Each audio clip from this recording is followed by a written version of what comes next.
से नहीं, एहसासों से आगे बढ़ते हैं। राहुल और रिया की कहानी भी अब उस मोड़ पर थी जहां दोस्ती की हंसी के पीछे एक खामोश मोहब्बत सांसें लेने लगी थी। हर सुबह राहुल की आदत बन चुकी थी रिया को गुड मॉर्निंग भेजना और फिर उसके जवाब का इंतजार करना। शायद अब ये सिर्फ एक मैसेज नहीं था, बल्कि उसकी जिंदगी की जरूरत बन गया था। धीमी बारिश की रफ्तार बढ़ती है। रिया भी राहुल के हर शब्द में कुछ महसूस करती थी। वो उसकी बातें, उसकी फिक्र, यहाँ तक कि उसके चुप रहने का मतलब भी समझती थी। लेकिन फिर भी दोनों में से किसी ने कुछ कहा नहीं, जैसे दोनों को डर था कि अगर बोल दिया तो ये खूबसूरत रिश्ता कहीं बदल न जाए। एक दिन कॉलेज में राहुल कुछ चुप-चुप था। रिया ने देखा और पूछा, "क्या हुआ राहुल? आज इतने शांत क्यों हो?" राहुल मुस्कुराया, "नहीं, बस नींद पूरी नहीं हुई।" रिया जानती थी, ये कुछ नहीं, वो शब्द है जो बहुत कुछ छुपा रहा है। कभी-कभी हम किसी के इतने करीब हो जाते हैं कि उनकी चुप्पी भी समझ आते लगती है, पर हिम्मत नहीं होती पूछने की, कहीं जवाब सुनकर हम टूट न जाएं। उस शाम राहुल ने अपने दोस्तों से कहा, "मुझे लगता है मैं रिया से प्यार करने लगा हूँ।" दोस्त हंस पड़े, "अबे तू तो कहता था वो सिर्फ तेरी दोस्त है।"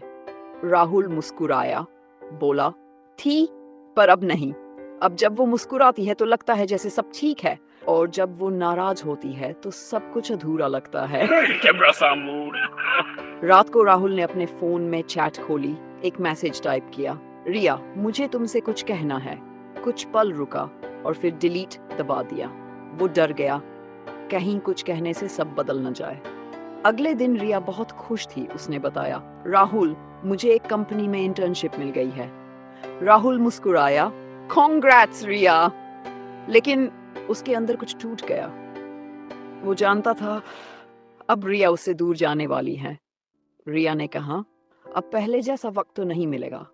राहुल बोला, "मिलेगा क्यों नहीं? जो सच्चे रिश्ते होते हैं वो वक्त से नहीं, एहसास से चलते हैं।"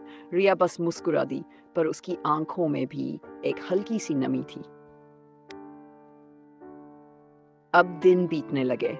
रिया अपने नए काम में व्यस्त थी और राहुल हर रोज उसके ऑनलाइन स्टेट्स को देखता रहता। वो सोचता, क्या उसे भी मेरी याद आती होगी? पर अब बातें कम होने लगी। कभी बस हाई या बिजी हूं पर चैट खत्म हो जाती। राहुल को लगने लगा कि शायद अब वो पहले जैसी नहीं रही। पर सच्चाई ये थी, रिया खुद उस एहसास से लड़ रही थी जो हर दिन उसे राहुल के और करीब ले जा रहा था। एक शाम रिया की कॉल आई। उसकी आवाज कांप रही थी। "राहुल, आज बहुत थक गई हूँ। कभी कभी लगता है कोई नहीं है जो मुझे समझे।" राहुल बोला, "मुन्ना रिया।" बस यही 3 शब्द रिया की आंखों में आंसू ले आए। वो कुछ देर चुप रही, फिर बोली, "पता है राहुल, तुम्हारी ये बात हर बार दिल को सुकून दे जाती है।" दोनों कुछ देर तक खामोश रहे, पर उस खामोशी में जो कहा गया वो शायद किसी भी शब्द से ज्यादा गहरा था।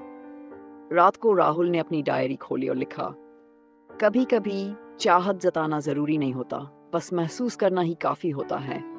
रिया मेरी है, चाहे वो जाने या न जाने।"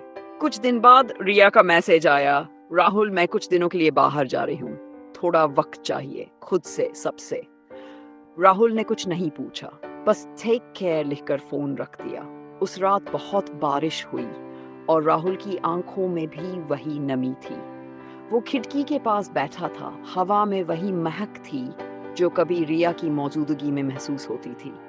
उसने धीरे से कहा, "शायद कुछ रिश्ते ऐसे ही अधूरे रहने के लिए बनते हैं। धीरे धीरे संगीत बढ़ता है, फिर फेड होता है।"